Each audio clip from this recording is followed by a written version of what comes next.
recipe ko ngayon is magpakbit po tayo guys. Ayan, ilagay ko na po yung mga panakot guys. Itong sibuyas at saka garlic at saka luya. Nagprito po ako ng dry fish at hindi ko na hinugasan. Kahit ko na lang nilagyan ng oil at saka yung sibuyas at saka garlic. Tapos ngayon guys, ilagay ko na po ngayon ang ating sitaw.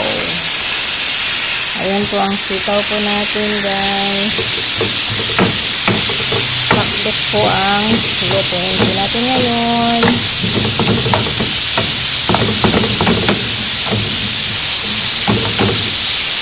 Tapos ilagay po natin ngayon ang ating gabi. Natin ang gabi po natin guys. Ayan. So matigas to lahat guys kasi naka-freezer to. Ngayon ko lang nilabas galing sa freezer. So matigas sila lahat guys. Ice pa sila lahat. Ayan. Mix natin.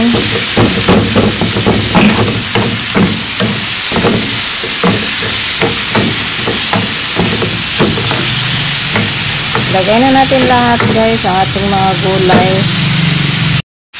Ayan, ilagay ko na po ang kalabasa guys. Nag-ice pa no. Kasi ngayon ko lang nailabas galing sa freezer. I-mix ko natin ang ating pinakbit. So, ang mix na ilagay po natin ngayon is yung okra. Kalagyan natin ng kunting toyo. Maalat na to guys kasi yung pinagprituhan ng bulad. Hindi ko na hinugasan. Diretso ko na lang nilagyan ng oil. So, yung pinaglutuan natin guys. Ayan, maalat na po to kasi maalat po yung bulad. Ilagay po natin ngayon ang ating okra. Lagay din natin yung okra. Matigas din yung okra natin. Ayan yung okra natin guys.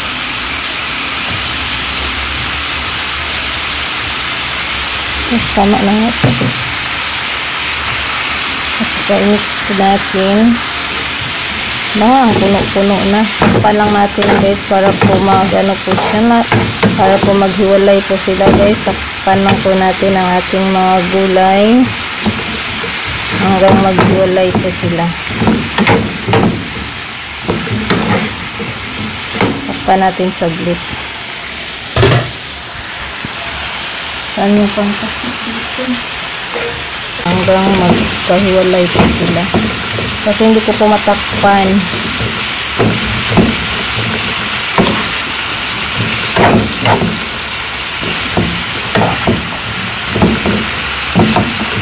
So, hindi natin lagyan ng maraming tubig ko guys. Kunti lang.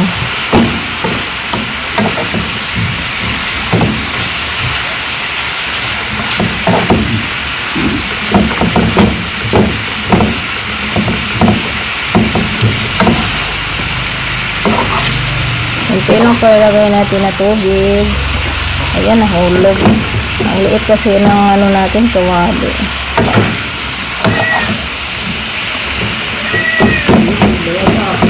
Ayan, matakpan na natin ito. Bulag na pa, dua ka pa.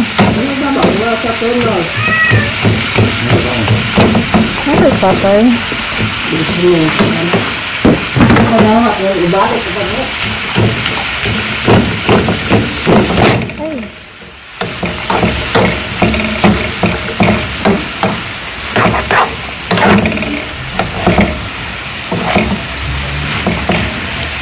Ayan po, lagyan natin ng kunting kunting tubig. Sarap. Masarap ng amoy. May natin lagyan ng tubig guys. Igisama na natin. Ngayon guys, buksan po natin ang ating pakbit at lagyan po natin ng mainit na tubig. Kunting tubig lang po, mamaya na yung toyo. Ayan. At saka takpan natin.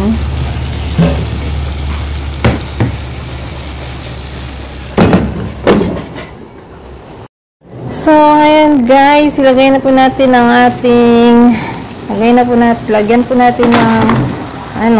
toyo. Kunting toyo lang po ang ilalagay po natin. Kasi maalat na po ito dahil po sa tira na bulad. Kasi yung pinagprituhan po natin ng bulad guys. At saka i-mix po natin ang ating pinakbit. Ayan, naluto na po ang ating kalabasa, Lagyan natin ng asin, guys. Ang ating pinakbit. Lagyan natin ng asin. Saglit. Ayan, lagyan po natin ng asin. Kunting asin at saka bitchin. Kasi maalat na po ang ating pinakbit, guys. Dahil po sa yung pinaglutuan po natin ng dry fish.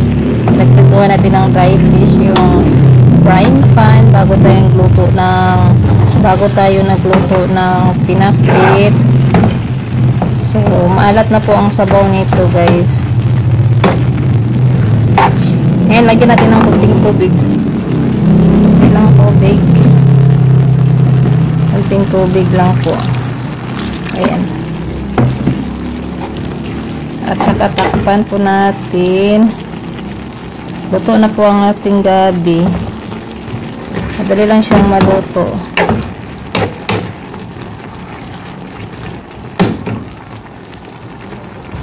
Ayan, takpan natin, Takpan natin ang ating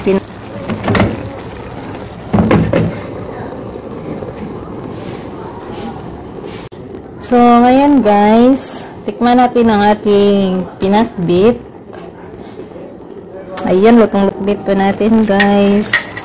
Tikman po natin ngayon ang lasa kung masarap ba ang ating pinakbit. Ayan, dinagdagan ko po ng sabaw, guys, kasi masarap yung medyo may sabaw. Ayan, luto na po sila lahat.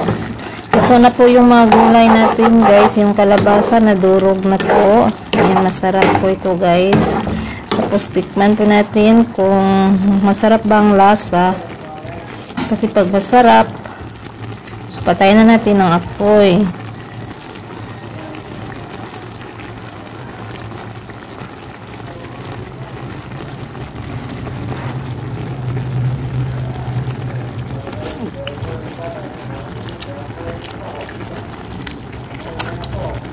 Sarap po, guys. Ang sarap. Itong gabi. Tikman natin yung gabi. Kasi yung okra, luto na siya. Pangit din siya pag maluto siya masyado, kasi maano siya, madulas.